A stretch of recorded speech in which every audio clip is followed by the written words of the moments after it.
আরে মা, এই নাও 20 টাকা রাখো, আমি এখন কাজে যাচ্ছি, তুমি কিছু খেয়ে নিবে।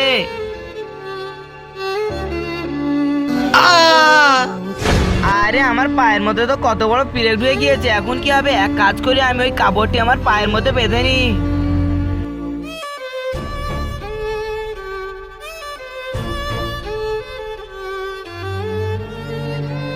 পায়ের মধ্যে থেকে কাপড়টি খুলে দিই, না তো লামিয়া দেখলে খুব পেরেশানি হয়ে যাবে।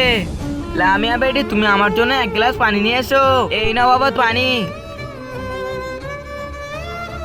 এই নাও মা, গ্লাসটি ধরো, আমার শরীরটি খুব খারাপ করছে, আমি একটু শুয়ে রেস্ট নিই। ঠিক আছে বাবা, তাহলে তোমার মাথাটা আমি একটু টিপে দিচ্ছি। কিন্তু তার আগে মায়ের জন্য তো সবাই ভিডিওর মধ্যে লাইক করে। আজকের দেখবে গরিব অসহায় বাবাটির জন্য এই ভিডিওর মধ্যে লাইক করে চ্যানেলটি সাবস্ক্রাইব করে কয়জনই। আর আপনি যদি গরিব অসহায়কে মন থেকে ঘৃণা করে থাকেন, তাহলে ভিডিওর মধ্যে লাইক সাবস্ক্রাইব করার কিছু দরকার নেই। আরে লামিয়া মা, তুমি কোথায় গিয়েছো? এদিকে একটু এসো। বাবা, এই নাও তোমার জন্য চপ্পল। আর তুমি ওই চপ্পল কোথা থেকে নিয়ে এসছো? এই বাচ্চাটির জন্য এই ভিডিওর মধ্যে লাইক করে দিবে।